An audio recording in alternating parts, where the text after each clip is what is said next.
Welcome to the Tuesday, February 3rd, 2015 regular City Commission meeting. Will the clerk call the roll? Mayor Fetz is absent this evening. Commissioner Vogt? Here. Commissioner Martin? Here. Commissioner Terry? Here. Commissioner Wilson? Here. I move we excuse Lucy Fest from the meeting tonight. Second. All in favor? Aye. Aye. Mayor is excused. Would you all stand and join me in the Pledge of Allegiance? I pledge allegiance to the flag of the United States of America and to the republic for which it stands, one nation, under God, indivisible, with liberty and justice for all.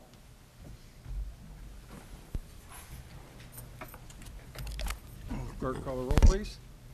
We did that. Oh, we did that, okay. I just want to see how she does, you know. Okay, first item on the agenda is the consent agenda.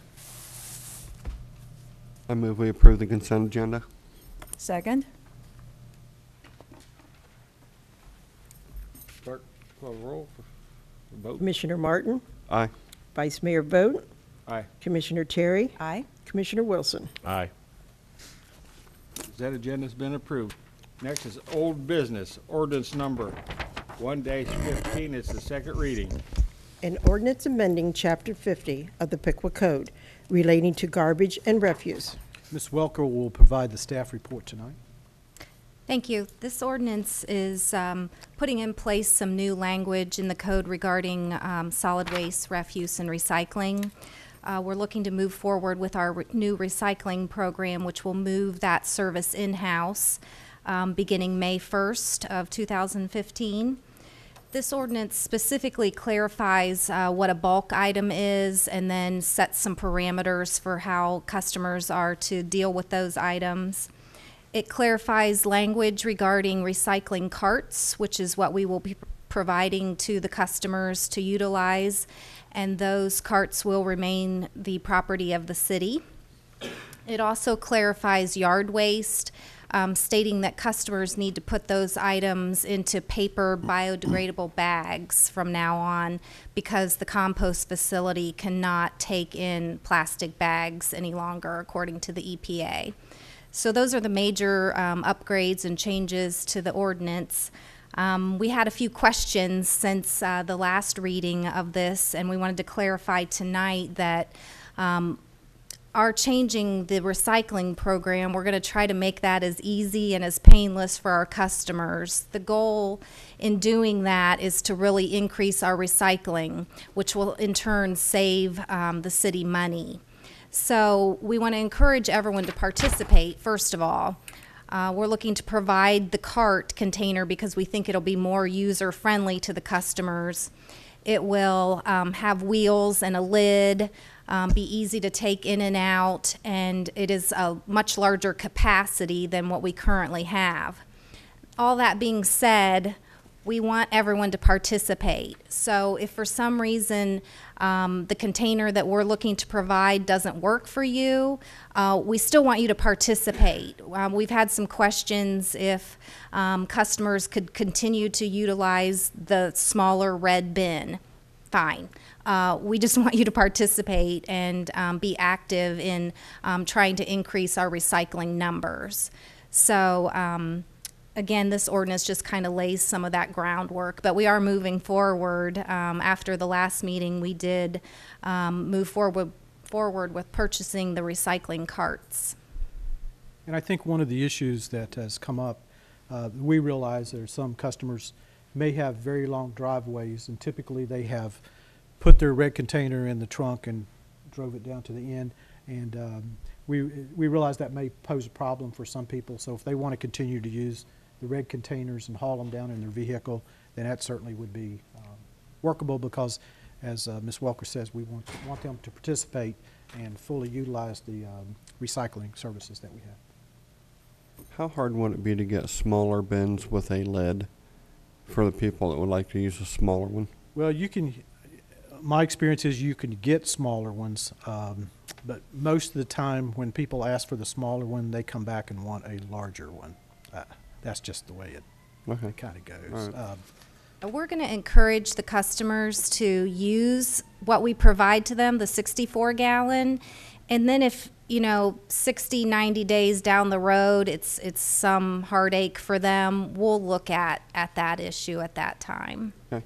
I think they do make them in a 32-gallon, but the experience has been that most likely people will need a little larger size than 32. How big is our Rumpke bin?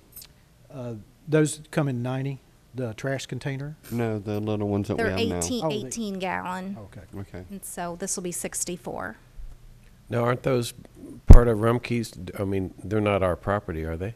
The red containers? Yes. I think we get them. I'm not sure. Amy, you want maybe? Yeah, we haven't clarified yet if Rumpke will be collecting those on their last pass through the city. They potentially could. But then at that time, if a customer wanted to purchase their own small container of some sort to utilize similar to the bin, we would accommodate that. Okay. Well, I just assumed it was their property, not ours. Yeah, they may or may not collect them. It may not be worth it to them to collect them. I would suspect that most cases they're not going to want them. Oh, okay. Some may be not in good shape and whatever, so. Are those bins recyclable? They are. Yeah, I assumed they were, but We can always recycle, yeah. Anybody from the audience have any comments on this? Any more, Commission? That'll stand as the second reading. Item number 3, ordinance number 2-15. This also will be a second reading. An ordinance authorizing the issuance of $165,000 of bonds for the purpose of paying part of the cost of a building known as the Zollinger Building and associated interest in real property.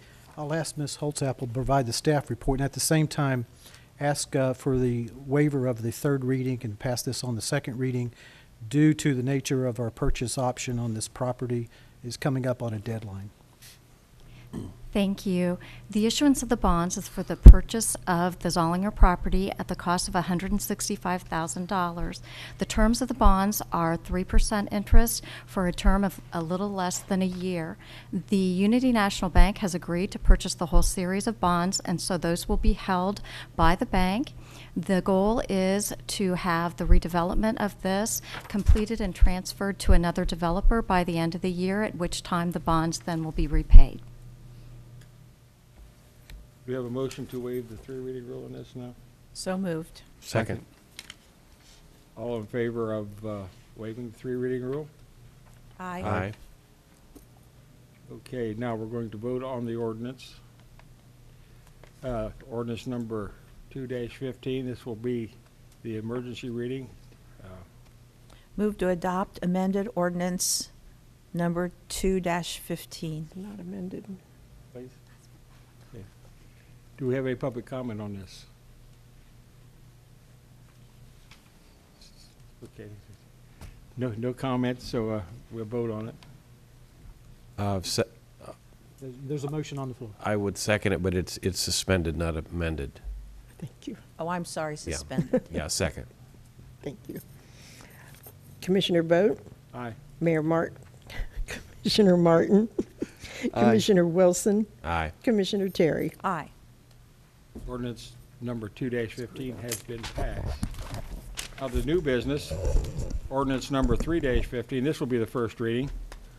An ordinance amending Section 77.01, traffic schedules adopted, Schedule 4 and Schedule 7 of the Piqua Code relating to four-way stop intersections and traffic control devices. Ms. Havener will provide the staff report. Thank you. In 2008, a traffic study was done on behalf of the city. It was an intersection improvement study in which we looked at multiple intersections throughout the city as far as what needed done, what we could update, what signals were there that shouldn't have been there.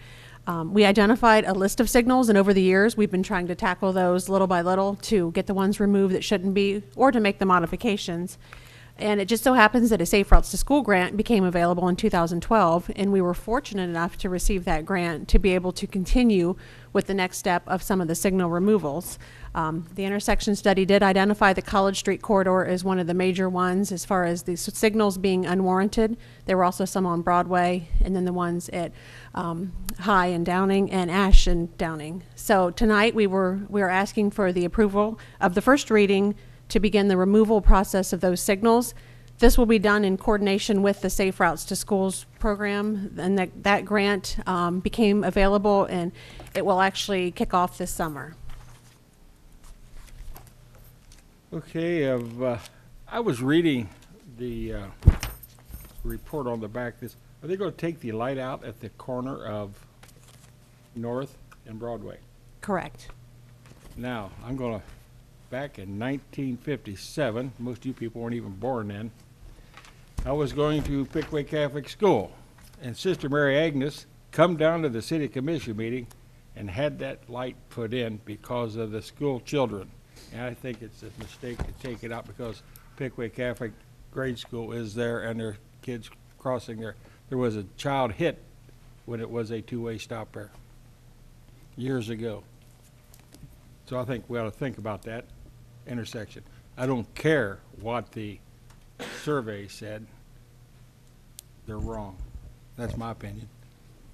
As part of I this- agree oh, go that ahead. that's too close. It's just within one block of that school, and these are babies. These are the kindergarten through 8. As These are part of the little signal kids. removal process, we'll be putting in what they call rectangular rapid flashing beacons, and those basically are they're for pedestrians. So if the pedestrians want to cross the street, they push the button, and they're flashing LED yellow lights. They're very bright. So the motoring public approaching these streets know that there's someone in the crosswalk, so they're going to draw their attention to that. We'll be putting those in at all these intersections that the signals are being removed, and also on Broadway where it's currently just a two-way stop now. Well, Judy and I went to school when Sister Mary Agnes was there. And if you take that out, she's going to get you. I think she's dead. Well, unless she's going to get you. Yeah. Okay. I've had several calls about all the intersections. And of course, I want those lights out. I think they're all redundant. But if we take them all out and make them only a stop on the cross streets, we would have a race course from Park Avenue to High Street. And so I would think that maybe a four-way, either on North Street or Green Street, probably Green, might be warranted to slow traffic down there. I can see that happening. Well, as part of the removal process, as with any of our signals, we have a portion of education and also enforcement. So I know the police department would be enforcing this area to, kick off the campaign of this is now a through street. And I don't know if Chief Jameson has anything he wants to add as far as enforcement. Yeah, we always make that part of a plan to sort of, as I referenced a couple weeks ago, train the drivers in this new pattern. So we'd be very visible to kick it off, and then sort of on an as-needed basis. But we discussed this during the Safe Routes discussion with the engineers, and we feel like there's plenty of places in town that have longer stretches that have not turned into speedways. We knew that would be a concern of people. So we don't think that the use of a four-way just to calm speed limits is a good reason to put in a four-way stop. And that's why the decisions were made early on in the process. But if you're talking about the cost and the maintenance of a traffic signal, the traffic signal is going to be gone one way or the other. So the cost and maintenance are gone. So is it the fact that Safe Routes to School is saying this is the way we're going to do it and now we have to fall in line? Or can we say, wait a minute? Well, that's the reason. I mean, that seems like this is the way it's happening to me. Well, the whole process is you all approve. That's part of the traffic schedule. that the commission approves, so you have final say whether to take out any traffic signals at all. So the process is that we went through the studies to show what is the best transportation management of the city. Those are recommendations that come out, and those we're following through on those. Again, it's a final decision by the commission, of course, but obviously, you know, from the experience of high and college, I mean, I think everyone thought that was going to be a disaster. I don't think it turned out to be a disaster. That's why we do the traffic studies and modeling, is to try to determine, you know, what's going to happen. So I would encourage, this is the first reading of 3, is for everyone to get a little more educated and look at the situation a little bit better, and you have time to do that. But again, your question is you all have the final say on this. Okay, is the grant going to be pulled back? I guess that's what I'm asking. Are we talking about dollars and cents, and is the grant going to be pulled back if we don't follow this to the letter of the law? Well, could I interrupt? Letter of though? the grant. Even if your grant dollars were pulled, if you think it's a liability issue, those two don't go together. So if you would think it's a liability issue, don't worry about a grant. You can't make that same argument in that argument in the same sentence. Well, and that I feel is my argument. But, you know, I mean, I've told Amy this. I'll give it to her for the High Street and College. I mean, that seems to be working well. But I'm just, you know, now I'm concerned about that other part of the street. And, you know, this is the street that I use every day. So, Well, and I know that there's not always traffic on it. But at the same time, sometimes there is fairly heavy traffic on it. Well, it's our responsibility to bring to you the best information, the best recommendations that we have to help improve traffic management throughout the city.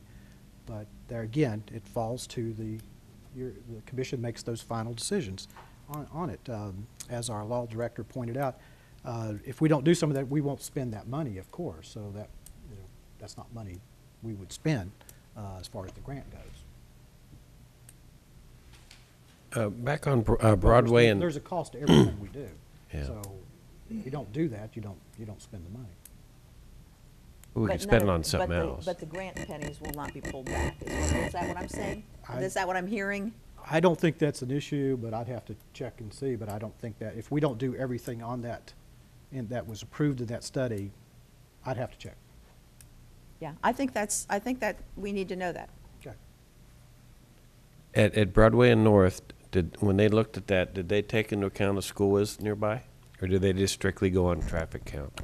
They look at the surrounding area, and as part of the safe routes to schools, you look at the walking distance of a mile radius around the school. So it encompasses within a mile of the school. So really all of our schools were overlapping.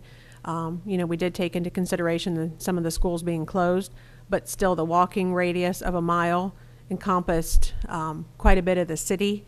So it did take into consideration the school. It mapped where the kids were living, their walking routes. So all this went into the study. So they're okay with a child crossing the road without a stop on Broadway at the Catholic school then? Well, that was the reason of incorporating the rectangular rapid flashing beacons to draw attention to that crosswalk. I might suggest you might want to take a look at what that is to see how that affects and it works. Those are a new way of dealing with pedestrian traffic. They're sometimes called hawks, and they are used in place of traffic signals especially in school crossings and so forth. So I would suggest maybe over the next little bit that you come in and let Amy show you how that works and so forth. And that is safer than a four-way stop then? Is that what you're saying? Well, the traffic signal wasn't warranted, so based on the counts, a four-way stop was not warranted either. The volumes were heavier on the College and Broadway corridor. So looking at the volume of traffic and the movement, the two-way stop was the recommended approach for the intersection. Yeah, but the safety of the kids going across there? Well, the consultant we hired was specifically, ODOT actually appointed them based on the Safe Routes to Schools grant. So yes, they look at the safety, they look at, and again, as this city manager said, I think if you research these rectangular rapid flashing beacons, and there's videos of them, you're going to see that they're very attention grabbing versus even a four-way stop that people, you know, we've heard last time people run stop signs or even lights.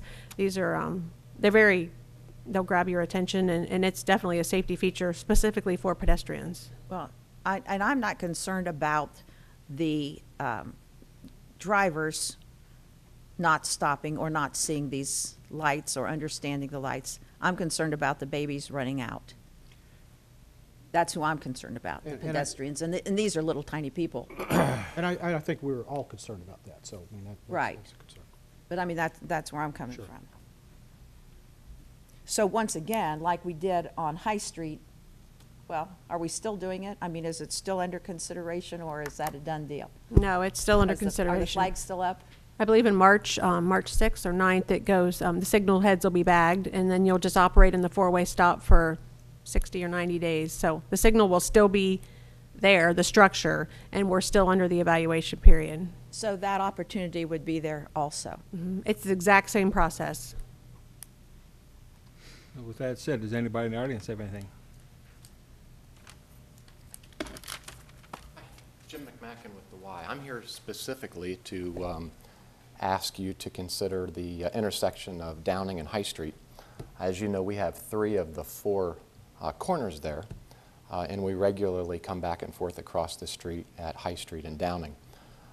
Currently, with the traffic signal, at any given time, one of the thoroughfares has the right-of-way, and oftentimes there are cars that are trying to beat the light, for lack of a better term. So what we're requesting is not only making that a 4-way stop, but even considering installing maybe some curb bump outs just to reduce the amount of time that the pedestrians are in that lane of traffic.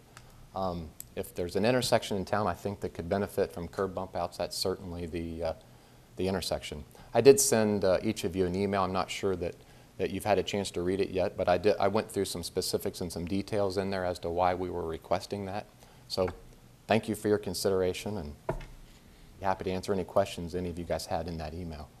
On that particular intersection, at a 4-way stop, would we have lights as well, or would it just be 4-way? With a 4-way stop, it would just be a 4-way stop, no, none of the pedestrian crossings, because it is protected at all 4 corners. Okay.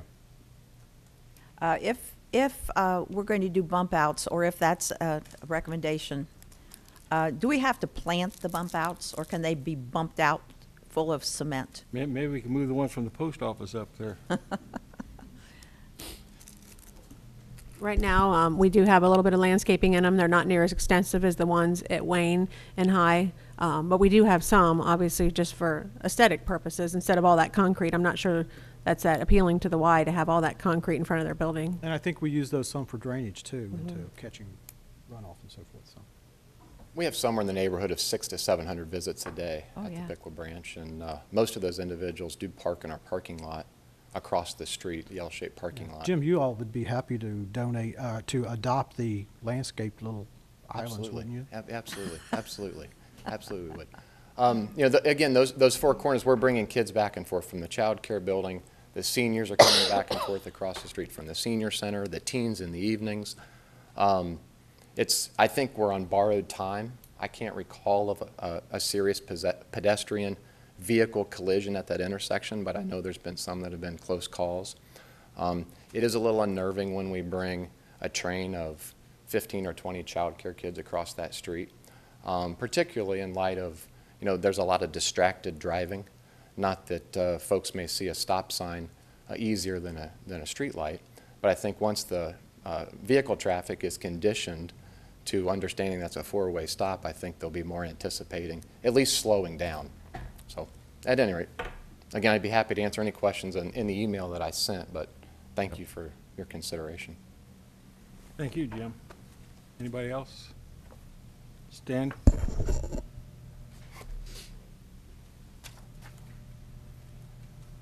Hi. Thank you. My name's Don Kukta. I live right up the street from College and North, at Walker and North. And thank you, Ms. Terry, for taking my call the other night. I called her at home. I am concerned about this for many of the reasons that have already been talked about amongst the group. I'm hearing people talk about traffic management, but we have people to worry about.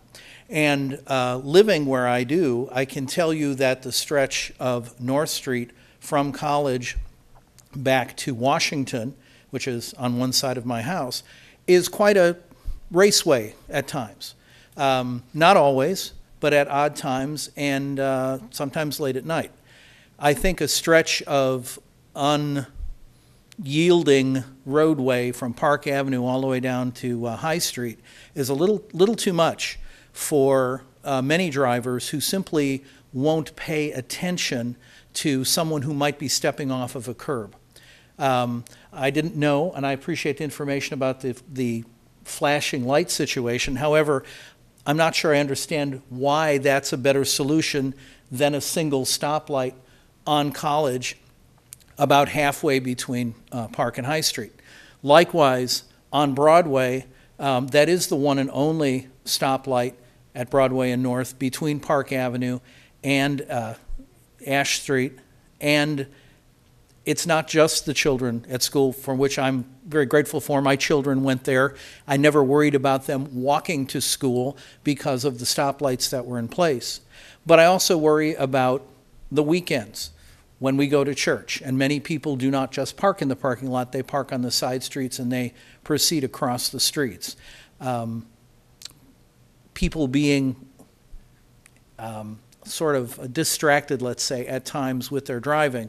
I think that these measures we seem to be spending a lot of money that we don't particularly need. I agree. I think that there are probably too many stoplights on College. I wouldn't mind seeing a couple of those go away. But again, my major issue is people safety. The traffic will progress. And if any of the recent studies I've heard about and read about are such, it's better if we slow down and take a regular pace going someplace than to hurry up and go from point A to point B and hit those brakes. We'll get there more safely, and we'll get there, frankly, in a better amount of time. As another issue, I would ask that the Commission perhaps look, if it were possible from the police department, to look at the corner of College and Ash Street, which, in my experience of living in the neighborhood for about 33 years or so, has on a fairly regular basis, has a lot of crashes. I don't recommend that be just a two-way stop. There seems to be something about that corner.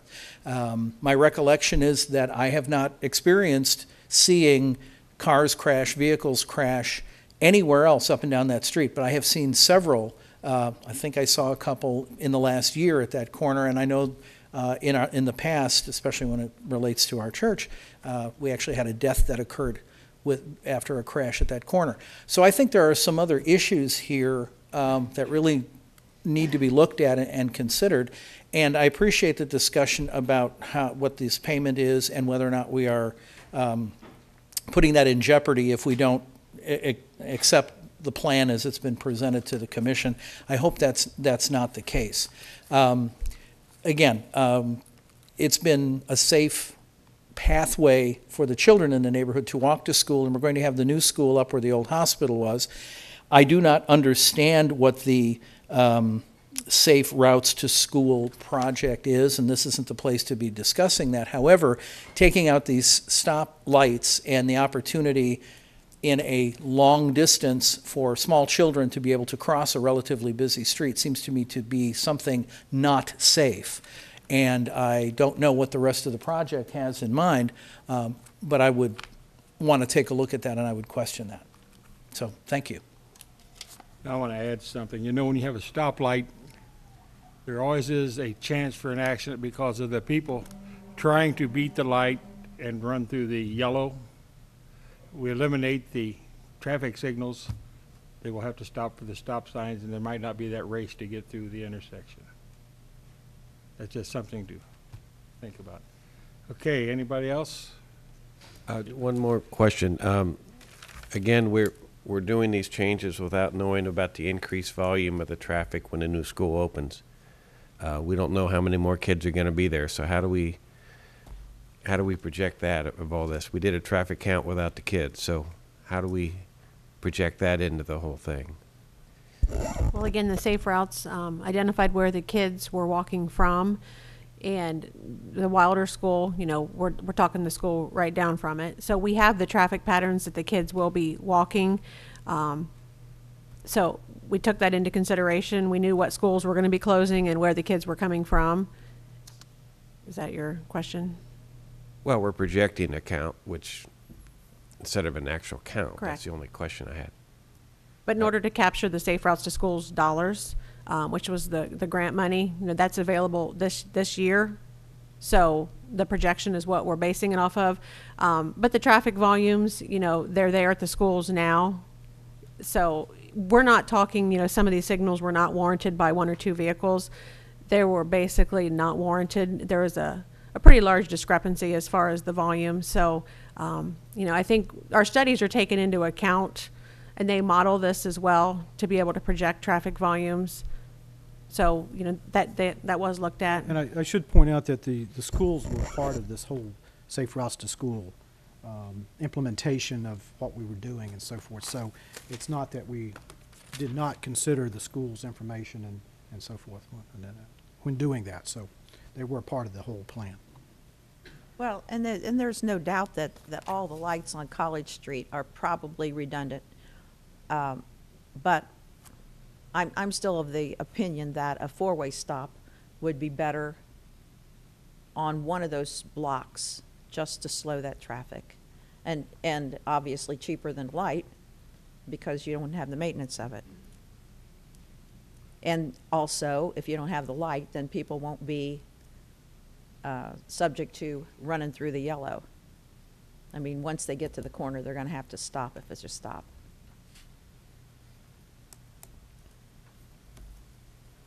Anybody else? That said, we'll give this the first reading.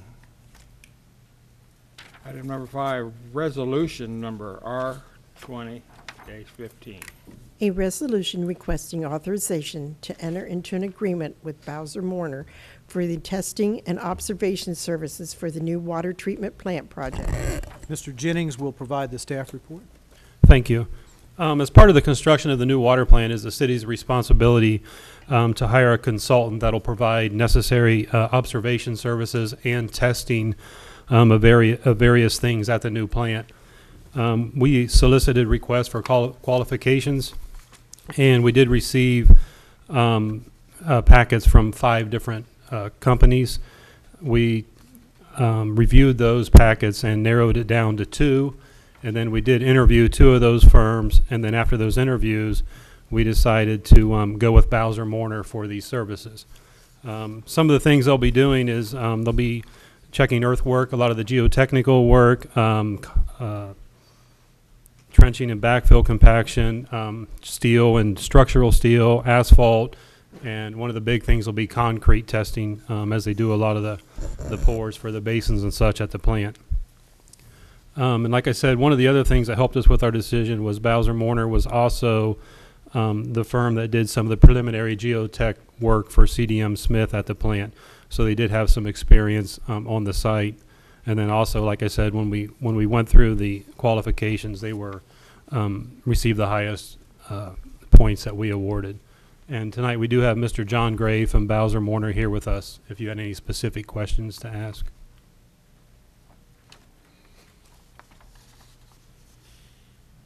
And these funds will be covered by the loan that we have already That's correct. procured. It is part of the OWDA loan that'll cover that. We used Bowser Mourner before. Amy, have we used their services before? Maybe we have. Actually, my department uses them yearly for all of our asphalt and concrete testing for all my resurfacing projects. I know you've done quite a bit of work. I believe you're doing the work on the Piqua City schools as well. So.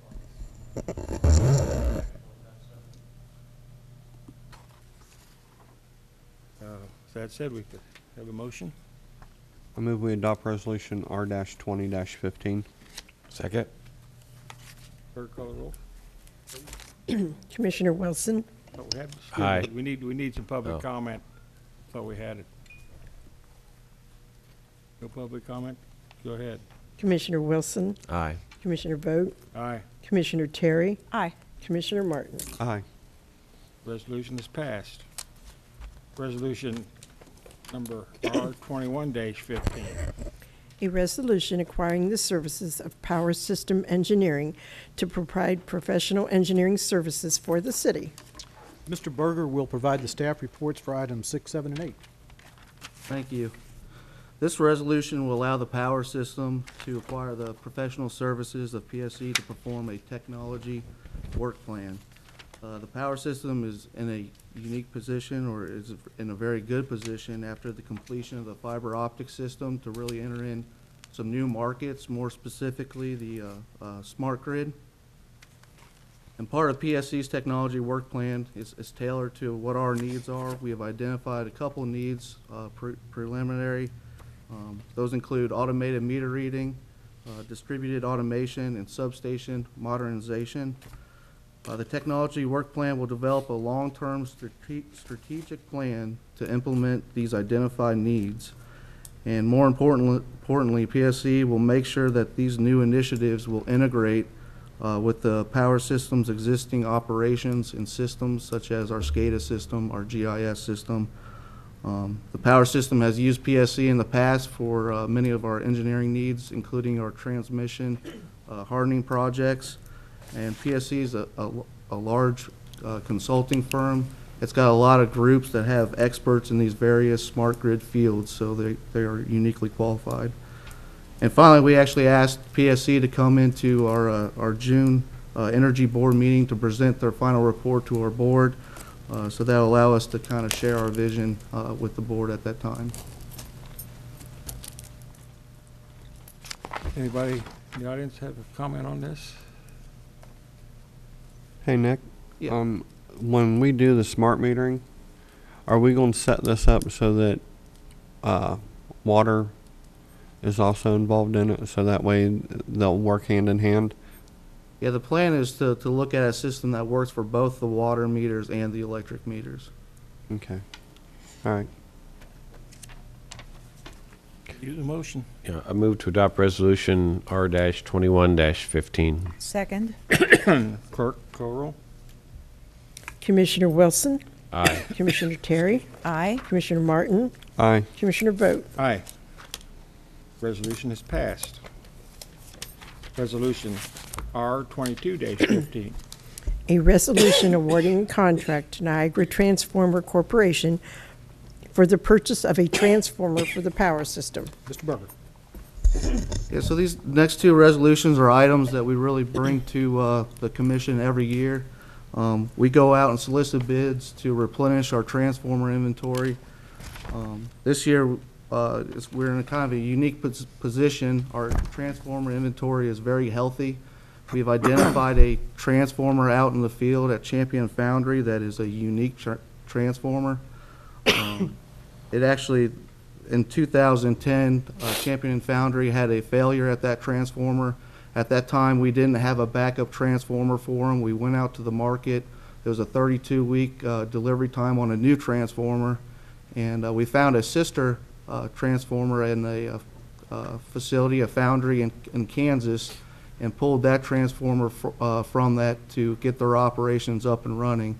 Unfortunately, the transformer that we did purchase was built in 1977.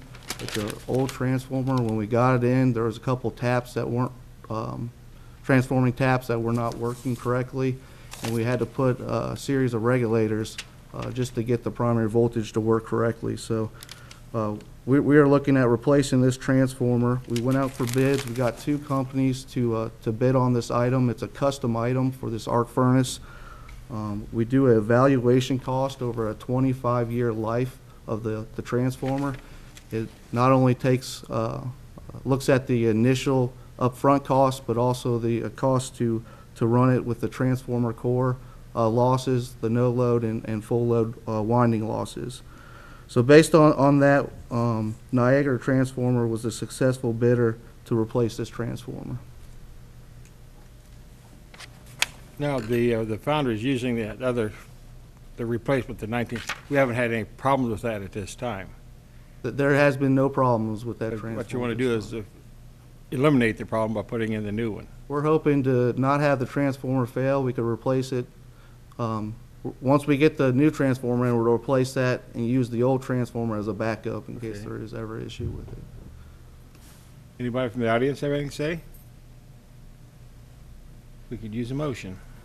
Nick, the evaluated cost on the one bid is, the one bid that we accepted is the lesser of the evaluated cost, and yet it's the larger purchase price. So you're looking over a 25-year span of operating costs, and that's how you made your decision? Right.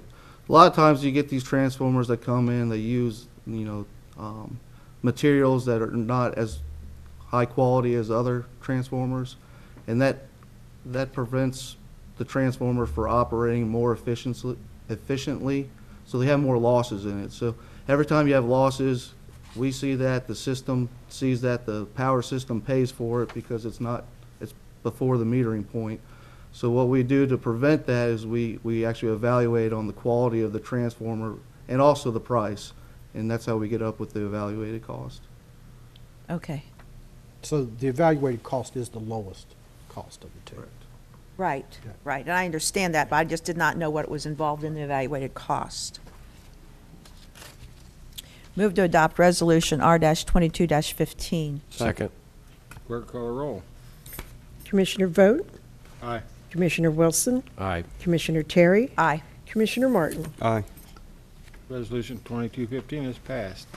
Resolution number R-23-15. A resolution awarding a contract to ERMCO for the purchase of transformers for the power system. So this is our final resolution for our transformer inventory for this year. We identified 3 1,000 kVA transformers that we needed to replenish. These transformers were used at a couple sites that upgraded their facilities last year. Again, we went out and solicited bids. This time we got 6 companies to provide us bids. We did the 25-year life expectancy evaluation, and ERMCO was the lowest and best bid. Anybody from the audience? Commissioners? I move to adopt resolution R-23-15. Second. Clerk call a roll. Commissioner Martin, Aye. Commissioner Vogt, Aye. Commissioner Wilson, Aye. Commissioner Terry. Aye. Resolution has passed. Next thing on the agenda is the public comment. Anybody from the audience like to come up and let us have it? So to speak? With that, we go to the city manager's Thank you report. very much. I do want to take time tonight to introduce our newest employee, and I'm going to call on Justin Summer to make that introduction. I'm very pleased to introduce to the Commission Nikki Reese. As you may recall, we had an opening in the Department of Development for a Development Program Manager, and that position is primarily responsible for administering and applying for grants that a city is awarded, sometimes through the state, sometimes through other funding sources. But we're excited to fill that position with Nikki, excited to have her energy and experience come to the city. So, Nikki, if you would introduce yourself. Hi, I'm Nikki Reese. You probably saw Nicole Reese in the paper. I go by Nikki. But thank you so much for this opportunity to work for the city. I'm very excited. I bring 15 years of experience in both writing grants for watersheds and neighborhood revitalization, and those 15 years have been spent in Miami County. So I'm hoping to continue my success with writing these grants here for the city of Piqua, and again, thank you very much for this Nikki's been here opportunity. 2 days, and she has been busy as can be. So we appreciate the hard work she's already demonstrated the last couple of days. Thank you. Thank you, Nikki, and welcome. Thanks. The only other thing I'll mention tonight is we do have a work session scheduled for Thursday, February the 12th, and we have several items on the agenda that night. One item will be an economic development update that Justin will be providing, and part of that we have updates to give you on a lot of new businesses and business expansions, which I think is very exciting. There's a lot of things happening, so that'll be some good information for you to see as only part of his update. But we have quite a bit of information to share with you during the work session. I think there's 4 items on the agenda, so it should be a full agenda for us that night. And that's all I have. Okay, now it's time for the commissioner's report. Joe? I want to congratulate Mike Gutman for winning the Order of George. When they listed all the things he's been involved with, I thought maybe he had to be cloned to do that much work. So he was very deserving of that award. And also want to let everyone know that who like to get on the city Facebook.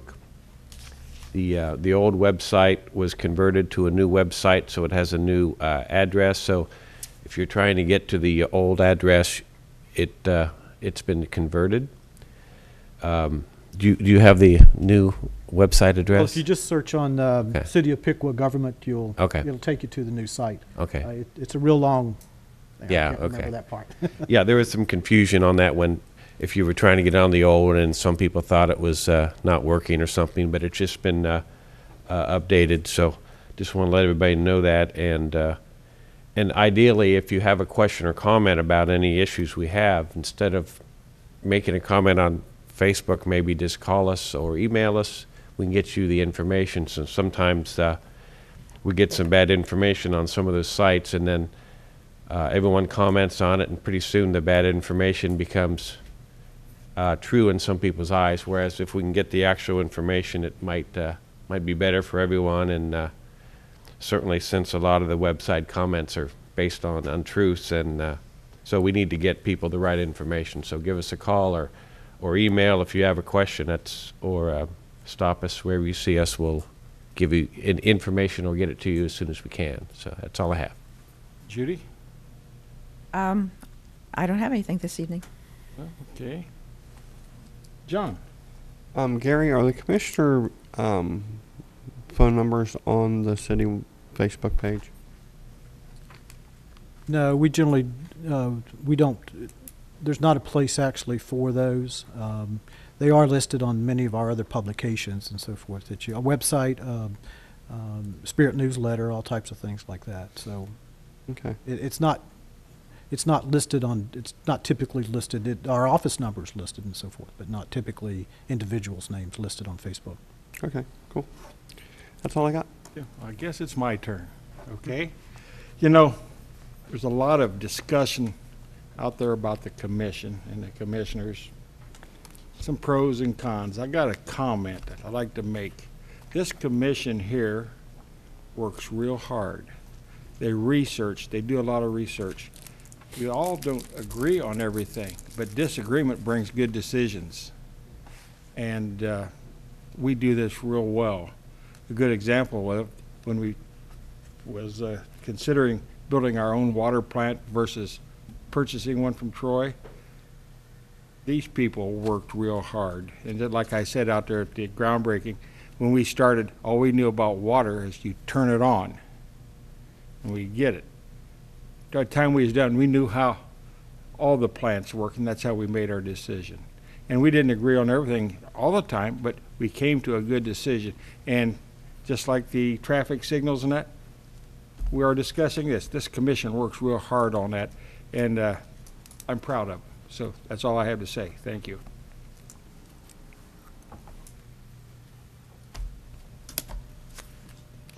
I could use a motion. Move we adjourn. Yeah, I usually do that, John. Yeah, I know. I'll second. All in favor? Aye. Aye. Aye. We're done.